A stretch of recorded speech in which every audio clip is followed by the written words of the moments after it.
મિત્રો, આજના સ્તવન કાર્યક્રમમાં આપનું હાર્દિક સ્વાગત કરું છું. આપને મળીને ખૂબ આનંદ થાય છે. આપના પ્રતિભાવો દરરોજ અમને મોકલો છો તે માટે આપનો આભાર.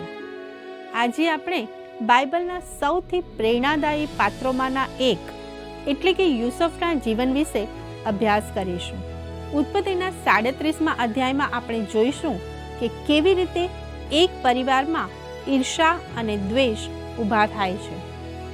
ઈશ્વરના આયોજનને સમજવામાં માણસ કેવી રીતે નિષ્ફળ જાય છે તેની અહીં સુંદર સમજૂતી આપી છે. યુસુફના જીવનના આ બનાવો આપણને પરમેશ્વરની યોજના અને માનવીય સ્વભાવ વચ્ચેના સંઘર્ષનો પરિચય કરાવશે. તો ચાલો આજના સંદેશમાં આપણે આગળ વધીએ.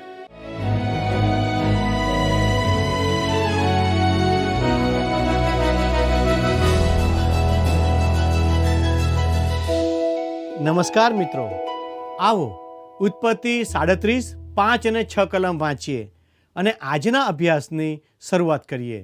ત્યાં લખ્યું છે, અને યુસુફને સ્વપ્ન આવ્યું ને તેણે તેના ભાઈઓને તે કહી સંભળાવ્યું, અને તેઓ તેના પર વધતો દ્વેષ કરતા હતા. અને તેણે તેઓને કહ્યું કે આ સ્વપ્નમાં મેં જે દીઠું તે સાંભળો. મિત્રો, આપણને થાય કે જ્યારે યુસુફ જાણતો હતો કે આવું કરવાથી તેના પ્રત્યે તિરસ્કાર ઊભો થશે, તો તેણે તેના પિતા પાસે જઈને તેના ભાઈઓની કુથલી કરવાની શી જરૂર હતી? હું વિચારું છું કે તેને ખબર ન હતી કે આ દુનિયા કેટલી ખરાબ છે. તે એ પણ જાણતો ન હતો કે તેના ભાઈઓ કેટલા ખરાબ થઈ શકે છે. મિત્રો, મને લાગે છે કે તે બહુ ભોળો હતો. દુનિયાની રીત રસમ શીખતા તેને લાંબો સમય લાગ્યો, પણ મિત્રો તે શીખ્યો.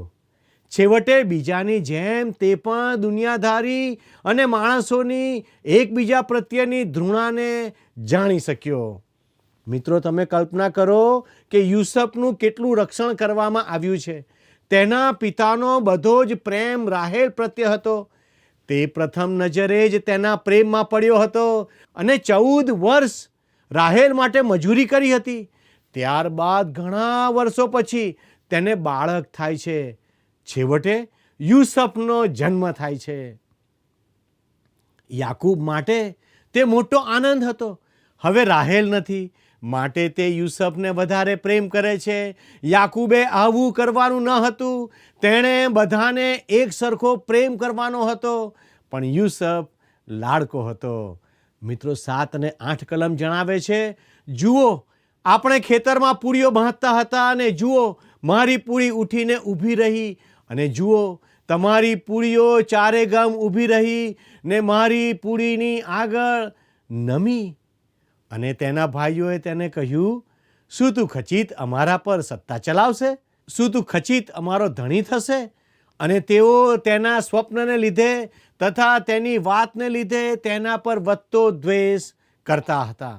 મિત્રો, તમે કલ્પના કરી શકો કે તેઓ યુસુફનો કેટલો ધિક્કાર કરતા હતા. તેઓ સ્વાર્થી હતા. તેઓએ માન્યું નહીં કે યુસુફ તેમના પર રાજ કરશે. છતાં આ સ્વપ્નને કારણે તેઓ તેની ધૃણા કરતા હતા. જોકે તેનાથી સ્વપ્નો આવવાના બંધ થઈ ગયા નહીં. યુસુફને બીજું પણ સ્વપ્ન આવ્યું, જે 9 થી 11 કલમમાં મળે છે.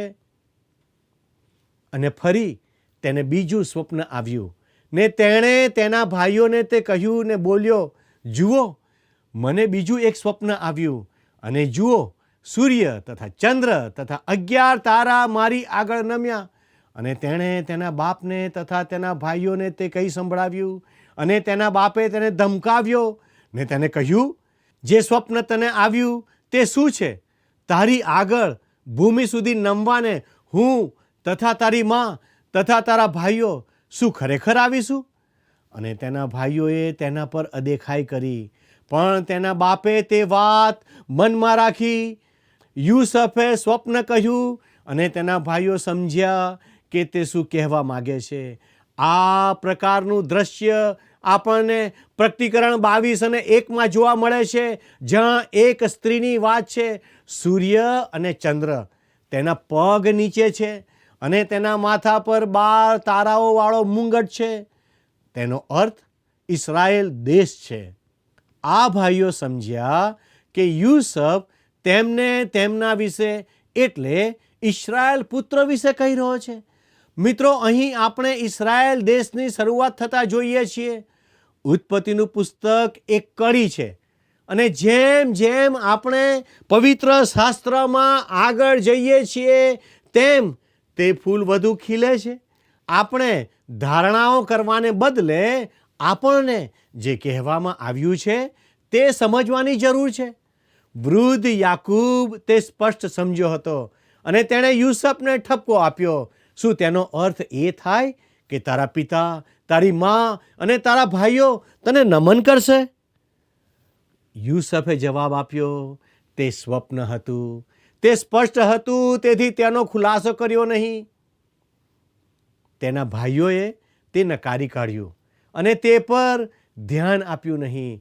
તેઓ જાણતા હતા કે તેમનામાંથી કોઈ પણ યુસુફને નમન કરશે નહીં, પણ યાકૂબે તે વાત મનમાં રાખી. મિત્રો, 12મી કલમ શું કહે છે? અને તેના ભાઈઓ તેઓના પિતાના ટોળા ચરાવવાને શેકેમ ગયા. આ સમયે યાકૂબ અને તેનું કુટુંબ હેબ્રોનની આસપાસ રહેતું હતું, જે યરૂશાલેમથી દક્ષિણમાં 25 કિલોમીટર દૂર હતું અને શેકેમ યરૂશાલેમથી ઉત્તર દિશામાં હતું. જેથી આ છોકરાઓ તેમના ઘરેથી ખૂબ દૂર ઘેટાં ચરાવી રહ્યા હતા. મિત્રો, 13મી કલમ જોઈએ. અને ઇસ્રાયેલે યુસુફને કહ્યું, શું તારા ભાઈઓ શેકેમમાં ચરાવતા નથી? ચાલ, હું તને તેઓની પાસે મોકલીશ. અને તેણે તેને કહ્યું, હું આ રહ્યો. મિત્રો, તમે જોઈ શકો છો કે યુસુફ તેના પિતાની આજ્ઞાને આધીન થાય છે. મિત્રો, 14મી કલમ કહે છે, અને તેણે તેને કહ્યું કે જા ને તારા ભાઈઓ તથા ટોળા સારા છે કે નહીં તે જો અને મારી પાસે ખબર લઈ આવ.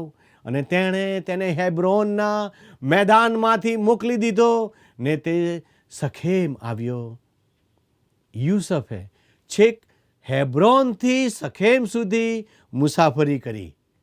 જ્યારે તે શેકેમ પહોંચ્યો ત્યારે તેણે તેમની શોધખોળ કરી. તે ખડકાળ વિસ્તાર છે, તેથી આ છોકરો તેમને શોધી શક્યો નહીં. મિત્રો, 15મી કલમ જુઓ. અને જુઓ, યુસુફ મેદાનમાં ભટકતો હતો. એટલામાં એક માણસ તેને મળ્યો અને તેણે તેને પૂછ્યું, તું શું શોધે છે? મિત્રો, હું કલ્પના કરું છું કે યુસુફ આ માણસના તંબુની પાસેથી ઘણીવાર પસાર થયો હશે. તેથી તેણે તેને પૂછ્યું કે તે કોને શોધે છે. 16 અને 17 કલમમાં લખ્યું છે, અને તેણે કહ્યું કે હું મારા ભાઈઓને શોધું છું. તેઓ ક્યાં ચરાવે છે તે કૃપા કરીને મને કહે. અને તે માણસે કહ્યું, તેઓ અહીંથી ગયા છે, કેમ કે ચાલો આપણે દોથાન જઈએ એવું તેઓને કહેતા મેં સાંભળ્યા. અને યુસુફ તેના ભાઈઓની પાછળ ગયો ને દોથાનમાં તેઓ તેને મળ્યા.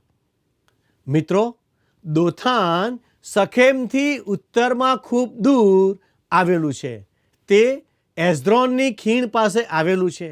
અને યુસુફના ભાઈઓ તેમના ઘેટાને ત્યાં સુધી લઈ ગયા, પણ છેવટે યુસુફ તેમને શોધી કાઢે છે.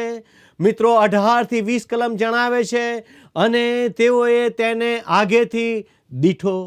ત્યારે તેઓની પાસે તેના આવી પહોંચ્યા અગાઉ તેને મારી નાખવાને તેઓએ મસલત કરી. અને તેઓએ એકબીજાને કહ્યું કે જુઓ, પેલો સ્વપ્નપતિ આવે છે, અને હવે ચાલો આપણે તેને મારી નાખીએ ને કોઈ એક ખાડામાં તેને નાખી દઈએ ને આપણે કહીશું કે કોઈક રાની પશુ તેને ખાઈ ગયું છે અને તેના સ્વપ્નનું શું થશે તે જોઈશું. મિત્રો, તેના ભાઈઓ યુસુફનો કેટલો ધિક્કાર કરે છે. તેઓ ઘરથી લગભગ 100 કિલોમીટર દૂર છે અને એકબીજાને કહી રહ્યા છે કે ચાલો હવે તેને મારી નાખીએ અને જોઈએ કે તેના સ્વપ્નોનું શું થાય છે. આપણે આ વાતમાં આગળ વધીએ તે પહેલાં હું તમારું ધ્યાન યુસફ અને પ્રભુ ઈસુ ખ્રિસ્તની સરખામણી તરફ ખેંચવા માગું છું.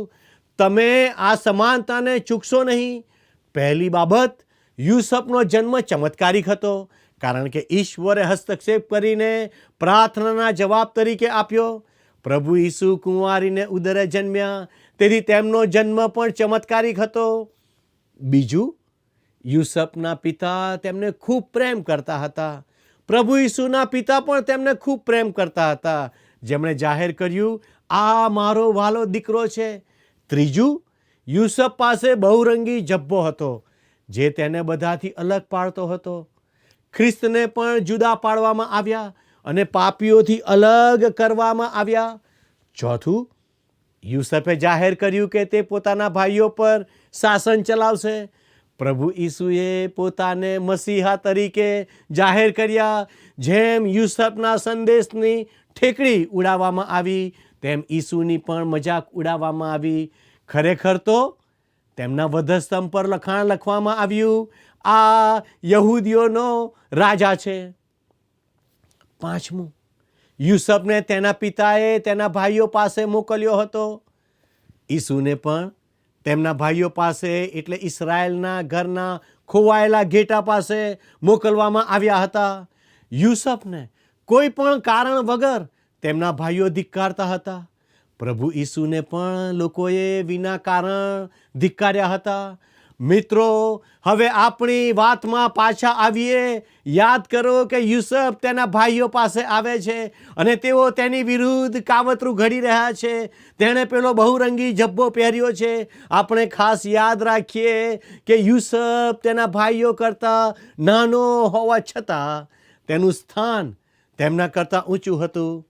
તેનો ભાઈ રૂબેન તેનું જ્યેષ્ઠપણાનું સ્થાન ગુમાવી ચૂક્યો છે, છતાં અહીં તે સારું કરતા દેખાય છે. તેની પાસે બીજાઓ કરતાં વધુ સારી પરખ શક્તિ છે. 21મી કલમ કહે છે, અને રૂબેને તે સાંભળ્યું ને તેણે તેઓના હાથમાંથી તેને છોડાવ્યો અને તેણે કહ્યું, આપણે તેનો જીવ ન લેવો. પ્રિય મિત્રો, જો રૂબેને હસ્તક્ષેપ ના કર્યો હોત તો ભાઈઓએ તેને મારી નાખ્યો હોત. કલમ 22 જણાવે છે, તેઓના હાથમાંથી તેને છોડાવીને તેના બાપને સોંપવા સારું રૂબેને તેઓને કહ્યું, તેનું રક્ત ન વહેવડાવો, પણ રાનમાં આ જે ખાડો છે તેમાં તેને નાખી દો ને તેના પર હાથ ન નાખો.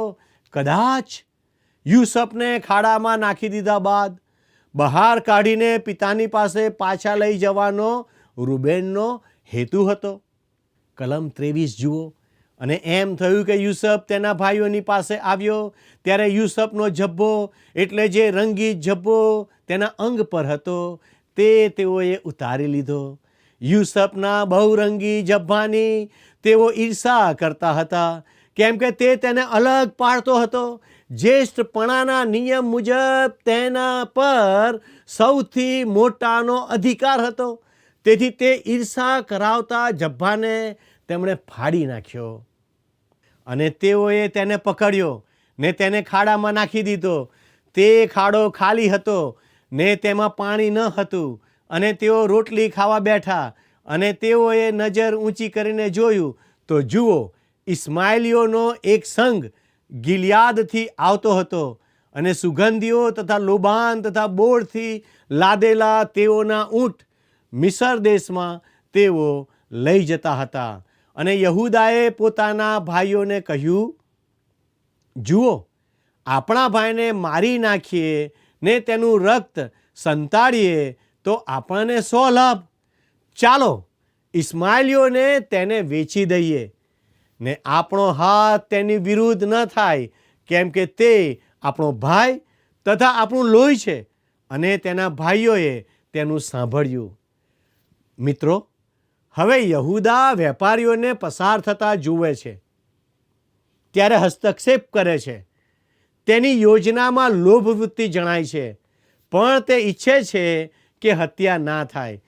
તે ઈચ્છતો નથી કે યુસફના લોહીથી તેમના હાથ ખરડાય. ભાઈઓ આ વિકલ્પથી ખુશ હતા, કારણ કે તેમાં તેનાથી છુટકારો મળવાનો છે. તેમને જાણવા મળ્યું કે ઇસ્માઇલીઓ તેને મિસર લઈ જશે અને તેને ગુલામ તરીકે વેચી નાખશે. છેવટે તેનાથી તેમનો છુટકારો થશે અને હવે પછી ક્યારેય તેઓ તેના તરફથી કશું જ સાંભળી શકશે નહીં. મિત્રો, 28મી કલમ વાંચીએ અને મિદ્યાની વેપારીઓ તેઓની પાસે થઈને જતા હતા અને તેઓએ યુસુફને ખાડામાંથી ખેંચી કાઢ્યો ને તેઓએ રૂપાના 20 રૂપિયે યુસુફને ઇસ્માઇલીઓને વેચી દીધો અને તેઓ યુસુફને મિસરમાં લઈ ગયા. આ બહુ રસપ્રદ મુદ્દો છે અને તે બારીકાઈથી તેનો અભ્યાસ થવાને યોગ્ય છે. સૌ પ્રથમ તે દર્શાવે છે ઇસ્માઇલીઓ કોણ છે. તેઓ ઇબ્રાહિમના દીકરા ઇસ્માઇલના વંશજો છે. મિદ્યાનીઓ કોણ છે? તેઓ ઇબ્રાહિમના દીકરા મિદ્યાનના વંશજો છે. ઇસ્માઇલ હાગારના પેટે થયેલો ઇબ્રાહિમનો દીકરો છે અને મિદ્યાન કટુરા, જેની સાથે ઇબ્રાહિમે સારાના મરણ બાદ લગ્ન કર્યું હતું, તેને પેટે થયેલો ઇબ્રાહિમનો દીકરો છે. તે બધા ભાઈઓ છે. આ છોકરાઓ જે તેમના સગા છે તેમને પોતાના ભાઈને વેચી રહ્યા છે. તે સમયમાં કેટલા ઇસ્રાયેલીઓ હશે તે વિશે તમે શું ધારો છો? સારું મિત્રો, તેઓ ફક્ત 12 જ હતા. તે સમયે ઇસ્માઇલીઓ કેટલા હતા તે વિશે તમે શું ધારો છો? ઇસ્માઇલ ઈસાક કરતાં મોટો હતો, તેથી તેઓ કદાચ 100 કે તે કરતાં વધુ હશે. મિદ્યાનીઓ કેટલા હશે?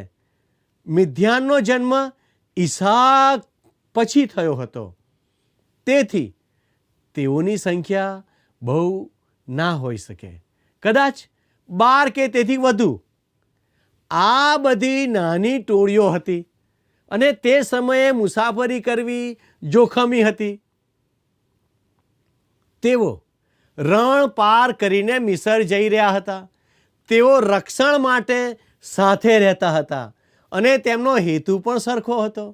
તેઓ વેપાર કરવા માટે મિસરની મુસાફરી કરી રહ્યા હતા અને તેઓ સગા હતા, એકબીજાને સમજી શકતા હતા, માટે તેઓ સાથે જઈ રહ્યા હતા. મિત્રો, હું તમને એક વાત જણાવું કે ઈશ્વરનું વચન અર્થસભર છે. તમે જોઈ શકો છો કે મૂસા બરાબર સમજ્યો છે અને તેથી તેણે ઝીણવટથી લખ્યું છે. યુસુફ ગુલામ તરીકે વેચી દેવાયો. આમ ભાઈઓએ યુસુફને ઇસ્માઇલીઓને વેચી દીધો, જે તેને મિસર લઈ ગયા. 29 થી 31 કલમ જણાવે છે, અને રૂબેન ખાડાની પાસે પાછો આવ્યો અને જુઓ, યુસુફ તો ખાડામાં નહોતો અને તેણે પોતાના લુગડા ફાડ્યા અને તેણે તેના ભાઈઓની પાસે પાછા આવીને કહ્યું, છોકરો તો નથી અને હું ક્યાં જાઉં? અને તેઓએ યુસુફનો જબ્બો લીધો ને એક બકરું કાપીને તેના રક્તમાં તે જબ્બો બોળ્યો. મિત્રો, શાસ્ત્ર એવું નોંધતું નથી કે તેમણે શું કર્યું, તે તેમણે રૂબેનને કહ્યું કે નહીં, પણ હું માનું છું કે તેમણે કહ્યું હશે. તેમણે એવું પણ કહ્યું હશે કે હવે તે વેપારીઓનો પીછો કરવાનો કોઈ અર્થ નથી, કેમ કે તેઓ ખૂબ દૂર જતા રહ્યા હશે. તેથી તેણે પણ યાકૂબને શું કહેવું તે વિચારવામાં મદદ કરી હશે. 32મી કલમ જુઓ, અને તેઓએ તે રંગીત જબ્બો તેઓના બાપની પાસે મોકલાવીને કહ્યું, આ અમને જડ્યો છે, તે તારા દીકરાનો જબ્બો છે કે નહીં એ તું ઓળખી લેજે. બહુ ચાલાક. તેઓ એવી રીતે વર્ત્યા કે તેઓએ યુસુફને ક્યારેય જોયો જ નથી. તેમણે એવો ડોળ કર્યો કે તેમને આ જબ્બો મળ્યો હતો. તેઓ જાણતા હતા કે તેઓ તે જબ્બાની અદેખાઈ કરે છે, પણ તેમણે એવો ડોળ કર્યો કે તેઓ તે જબ્બાને ઓળખતા નથી અને તેમણે પિતાને પૂછ્યું કે શું તેઓ તે જબ્બાને ઓળખે છે. યાકૂબ તો જાણતો હતો કે જબ્બો કોનો છે. સાચે જ ભાઈઓ જેવું ધારતા હતા તેવું જ અનુમાન તેણે સ્વીકાર્યું. મિત્રો 33મી કલમ વાંચીએ અને તેણે તે ઓળખ્યો ને કહ્યું, તે મારા દીકરાનો જબ્બો છે, કોઈ રાની પશુએ તેને ફાડી ખાધો છે, નિશ્ચય યુસુફ ફાડી નંખાયો છે. મિત્રો, થોડીક ક્ષણો રોકાઈએ અને આ બાબતને બીજી રીતે જોઈએ. તેમણે બકરીના બચ્ચાને મારી નાખી તેના લોહીનો ઉપયોગ જબ્બા પર કર્યો. પિતાને બકરીથી છેતરવાની વાત આપણે પહેલાં સાંભળી હતી, તે શું તમને યાદ આવે છે? યાદ કરો કે રિબકા અને યાકૂબ સાથે મળીને કાવતરું ઘડી રહ્યા હતા, ત્યારે તેમણે વાનગી બનાવવા માટે બચ્ચાનો ઉપયોગ કર્યો હતો અને તેમણે તેના ચામડાને યાકૂબના હાથે બાંધીને તેના પિતાને છેતરવા માટે ઉપયોગ કર્યો હતો. હવે યુસુફના ભાઈઓ બકરીના લોહીનો ઉપયોગ કરીને તેમના પિતાને છેતરી રહ્યા છે. પિતા કોણ છે? યાકૂબ પોતે. તેમણે તે જબ્બો તેના હાથમાં આપીને કહ્યું, તમે આને ઓળખો છો? આ અમને પર્વતોમાં મળ્યો છે. એવું લાગે છે કે જંગલી પ્રાણીએ તેને ફાડી ખાધો છે. તેથી વૃદ્ધ યાકૂબે સ્વીકારી લીધું કે યુસુફ મરણ પામ્યો છે. વાલા મિત્રો, યાકૂબ એ જ રીતે છેતરાય છે જે રીતે તેણે છેતર્યા હતા. મિત્રો, ગલાતી 6 અને 7માં લખ્યું છે, ભૂલોમાં દેવની મસ્કરી કરાય નહીં. કોઈ માણસ જે કંઈ વાવે તે જ તે લણશે. આ યાકૂબે કશુંક ભૂંડું રોપ્યું હતું, તેણે છેતરપિંડીનો ઉપયોગ કર્યો હતો. હવે તે પિતા છે, તેણે જે રીતે વર્ષો પહેલાં તેના પિતાને છેતર્યા તેવી જ રીતે તેને પણ છેતરવામાં આવ્યો. જો આપણે મકાઈ વાવીએ તો મકાઈ લણીશું, જો આપણે ઘાસ વાવીશું તો ઘાસ લણીશું. આપણે જે વાવ્યું હોય તે જ લણીએ છીએ. આ તમે કોઈ પણ ક્ષેત્રમાં, એટલે ભૌતિક, નૈતિક અને આત્મિક ક્ષેત્રમાં સાચું છે. તે વિશ્વાસી માટે પણ સાચું છે. જો તમને લાગતું હોય કે તમે ઈશ્વરનું બાળક છો, તેથી તમે પાપથી છટકી જશો, તો તમારે બીજો વિચાર કરવાની જરૂર છે. તેનો અર્થ કે પાપ ના કરો. કારણ કે ઈશ્વર કોઈની શરમ રાખતા નથી અને તમે તેમાં અપવાદ નથી. હવે યાકૂબનું દુઃખ જુઓ. 34 અને 35 કલમ જણાવે છે, અને યાકૂબે તેના વસ્ત્ર ફાડ્યા અને તેની કમરે તાટ બાંધ્યું ને તેના દીકરાને સારું ઘણા દિવસ સુધી શોક કર્યો, અને તેના સર્વ દીકરા તથા તેની સર્વ દીકરીઓ તેને દિલાસો દેવાને ઉઠ્યા, પણ તેણે દિલાસો પામવાને ના પાડી. અને તેણે કહ્યું કે હું શોક કરતો કરતો સેઓલમાં મારા દીકરાની પાસે જઈશ. અને તેનો બાપ તેને સારું રડ્યો. પ્રિય મિત્રો, યાકૂબનું આ દુઃખ દર્શાવે છે કે તે પોતાના દીકરા યુસુફને કેટલો પ્રેમ કરે છે, પણ તે દર્શાવે છે કે યાકૂબ હજુ વિશ્વાસથી ચાલવાનું શીખ્યો નથી. તમે પનીએલમાં થયેલા અનુભવને યાદ કરો. ત્યાં જૂનો અહમ ઓગળી ગયો હતો, ત્યાં દેહ પડી ગયો હતો, પણ હવે તેણે વિશ્વાસથી ચાલવાનું શીખવું જોઈએ. હિબ્રુ 11મા અધ્યાયમાં તેના વિશ્વાસનો ઉલ્લેખ કરવામાં આવ્યો છે, પણ તેના જીવનમાંથી કશું ઉદાહરણ તેના મરણ સુધી આપવામાં આવ્યું નથી. પણ ત્યાર પછી તેનો વિશ્વાસ પ્રગટ કરવામાં આવ્યો છે. તેના દુઃખને દાઉદ જેવા માણસના દુઃખ સાથે સરખાવો. બીજો સમુએલ 12:15-23 તે જણાવેલું છે. દાઉદે પોતાના મરણ પામેલા નવજાત શિશુ માટે રુદન કર્યું.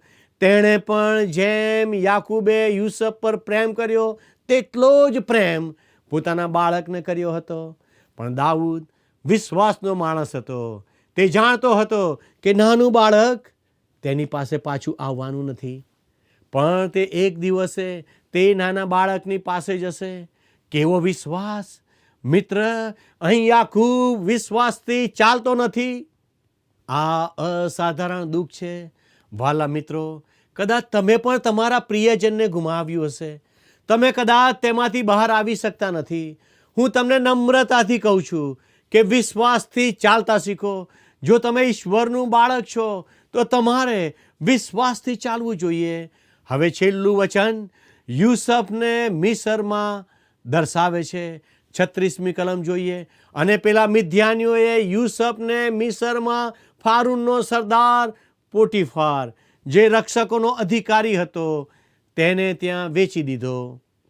યુસફને મિસરમાં લઈ જવામાં આવ્યો.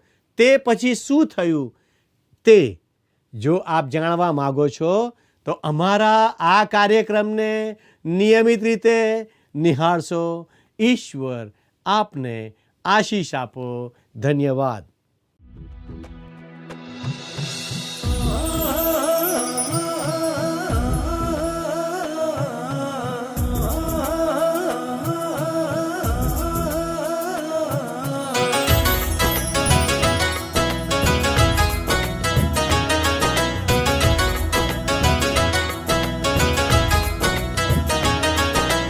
ઈસુ છે મજબૂત ખડકને ઘડ મારો આધાર.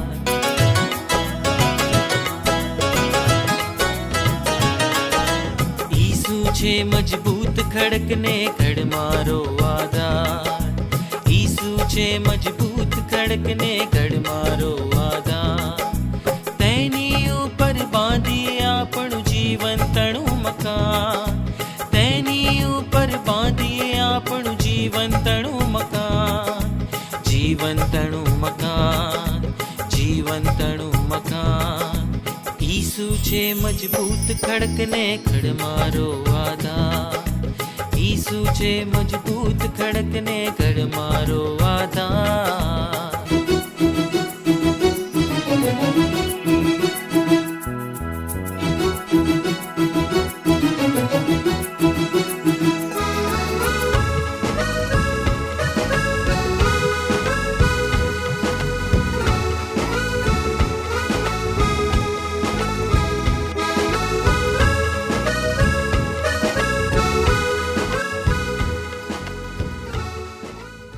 મિત્રો, આજના અભ્યાસમાં આપણે શીખ્યા કે જીવનમાં ભલે ગમે તેટલા સંઘર્ષો કે વિઘ્નો આવે, પણ આપણા માટે ઈશ્વરની યોજના ખૂબ સારી હોય છે.